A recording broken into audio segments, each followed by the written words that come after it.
अस्सलाम वालेकुम स्टूडेंट्स, कैसे हैं आप लोग। नाइन्थ क्लास, आज हम लोगों ने यूनिट 12 का थ्योरम करने हैं स्टार्ट। तो चैप्टर नेम हमारे पास है line bisector and angle bisectors. तो चैप्टर 12 के थ्योरम स्टार्ट करने से पहले आपको पहले ये दोनों डेफिनेशन क्लियर होनी चाहिए। ये डेफिनेशन भी मोस्ट इम्पॉर्टेंट है, अक्सर शॉर्ट क्वेश्चन में आ जाती हैं। और 12 चैप्टर के थ्योरम भी इम्पॉर्टेंट हैं, क्योंकि थ्योरम हमारे पास देखें पंजाब बोर्ड्स में ना 2 थ्योरम आते हैं, जिसमें से हमने एक थ्योरम अटेम्प्ट करना होता है और एक थ्योरम उसमें से कौन सा आता है, चैप्टर 12 में से आता है। तो डेफिनेशन सबसे पहले देखते हैं, फिर आते हैं हम लोग फर्स्ट थ्योरम की तरफ। डेफिनेशन है जी, right bisector of a line segment. Right bisector किसी भी लाइन सेगमेंट का क्या होता है। A line is called a right bisector of a line segment if it is perpendicular to the line segment and passes through its midpoint। किसी भी line segment का right bisector ऐसी लाइन होती है जो कि उस लाइन के ऊपर परपेंडिकुलर होती है और उसे 2 इक्वल पार्ट्स में डिवाइड करती है, यानी उसे कहाँ पर कट करती है, मिड पॉइंट पर कट करती है। जैसे ये एक लाइन है LM, ये AB को इसके मिड पॉइंट C पर कट कर रही है और इस तरह उसे कर रही है या क्रॉस कर रही है कि वो उसे 2 इक्वल पार्ट्स में डिवाइड कर रही है और वहाँ पर जो एंगल है वो 90 का बनाती है दोनों साइड से, यानी वो उसका क्या होता है, परपेंडिकुलर होता है। तो वो उसका क्या कहलाएगी, ऐसी लाइन क्या कहलाएगी, bisector of a line segment कहलाएगी कि वो उस लाइन का बाइसेक्टर है, परपेंडिकुलर है। सेकेंड डेफिनेशन है bisector of an angle. Angle का बाइसेक्टर क्या होता है, जाविये का नासिक, यानी अ रे is called a bisector of a line segment if it is divided the angle into 2 equal parts. कि कोई भी रे शुआ यानी जो कि एक एंगल को 2 इक्वल पार्ट्स में डिवाइड कर देती है, वो क्या कहलाती है, बाइसेक्टर ऑफ एंगल कहलाती है।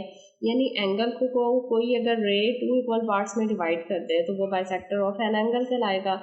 और इसी तरह कोई लाइन किसी और लाइन सेगमेंट को 2 इक्वल पार्ट्स में डिवाइड कर दे और उस पर राइट एंगल भी बनाए, यानी परपेंडिकुलर हो, तो वो right bisector of a line segment कहलाती है। उम्मीद है दोनों डेफिनेशंस क्लियर हो गई होंगी। अब हम लोग आते हैं थ्योरम की स्टेटमेंट पर।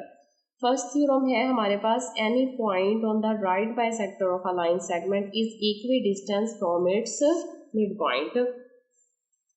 तो थ्योरम हमारे पास क्या है, फर्स्ट स्टेटमेंट हमारे पास ये है कि अगर हम लोग कोई एक पॉइंट राइट बाइसेक्टर पर ले लें और वो जो है वो उस लाइन सेगमेंट के एंड पॉइंट से इक्वल डिस्टेंस पर वाक़या होगा, ये बात हमने प्रूव करनी है। देखें गिवन क्या दिया हुआ है कि a line LM intersect the line segment AB at the point C such that LM perpendicular AB and AC congruent है BC के और P is a point on LM। अब इसको समझे जरा, गिवन में हमारे पास क्या दिया हुआ है। गिवन में दिया हुआ है कि LM एक लाइन है जो कि AB लाइन सेगमेंट को पॉइंट C पर इंटरसेक्ट कर रही है और इस तरह कट कर रही है कि LM जो है AB पर परपेंडिकुलर है। परपेंडिकुलर मीन राइट एंगल बना रहा है और इस तरह के AC एंड BC जो है वो डिस्टेंस दोनों इक्वल है। मीन के C जो है वो मिड पॉइंट है, AB का मिड पॉइंट C है। इसका मतलब है कि AB 2 इक्वल पार्ट्स में डिवाइड हो रहा है और वो AC कॉन्ग्रेंट है BC के, और P जो है उस पर एक पॉइंट वाक़या है, किस पर वाक़या है, LM पर वाक़या है। ये हमारे पास गिवन दिया हुआ है। एक दफ़ा दोबारा इसको क्लियर करें कि LM एक लाइन है जो कि लाइन सेगमेंट AB को इंटरसेक्ट कर रही है C पॉइंट पर, और C जो है AB का मिड पॉइंट है, इसलिए AC एंड BC कॉन्ग्रेंट है। और LM पर हमने एक और पॉइंट ले लिया है P। अब हम लोग आते हैं टू प्रूफ की तरफ कि हम लोगों ने इसमें साबित क्या करना है।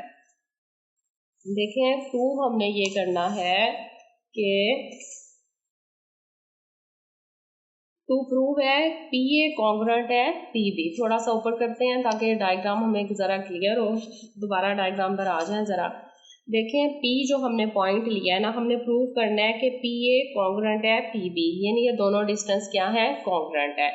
तो इसको पॉइंट को प्रूव करने के लिए कंस्ट्रक्शन में हमने ज्वाइन कर दिया P को A के साथ और P को B के साथ, जिससे हमारे पास 2 ट्राइंगल्स बन गई हैं ACP BCP। अब दोबारा देखें ऊपर, देखें कंस्ट्रक्शन हम लोगों ने की, join P to the point A and B, P point को A और B से ज्वाइन कर दिया। अब प्रूफ में हमारे पास स्टेटमेंट एंड रीजन है। सबसे पहले दोनों की क्रॉसपोंडेंस ले लेते हैं, जो दो ट्राइंगल्स बन रही हैं, ट्राइंगल ACP क्रॉसपोंडेंस ट्राइंगल BCP के, दोनों की क्रॉसपोंडेंस ले ली। अब गिवन में हमने अभी किया है पीछे कि AC कॉन्ग्रेंट है BC के, क्योंकि AB का C जो है वो मिड पॉइंट है, इसका मतलब है कि इसे लाइन को 2 इक्वल पार्ट्स में डिवाइड कर रहा है, तो AC कॉन्ग्रेंट आ गया BC। ये हमें कहाँ से पता चला? गिवन से। फिर उसके बाद देखें यहाँ पर जो C एंगल है ना, राइट एंगल है, लिहाजा एंगल ACP कॉन्ग्रेंट है एंगल BCP। रीज़न ये है कि PC परपेंडिकुलर है AB, हमने LM जो है वो परपेंडिकुलर खींचा था ना AB पर, और P उस पर पॉइंट वाक़या है, लिहाजा PC का डिस्टेंस जो है वो A परपेंडिकुलर है AB पर। इसका मतलब है कि एंगल C जो है वो इक्वल किसके है? राइट एंगल, क्योंकि परपेंडिकुलर होने का मतलब यही है कि वो राइट एंगल बना रहा है, लिहाजा C पर एंगल कौन सा है? राइट है, तो दोनों साइड पे C एंगल जो है वो राइट एंगल है, लिहाजा एंगल ACP कॉन्ग्रेंट है एंगल BCP इक्वल है 90 डिग्री के। अब देखें एक साइड इसमें कॉमन है ट्राइंगल में। अब क्या क्या प्रूफ कर लिया हम लोगों ने? AC कॉन्ग्रेंट था BC, ये हमें गिवन में पता चल गया था।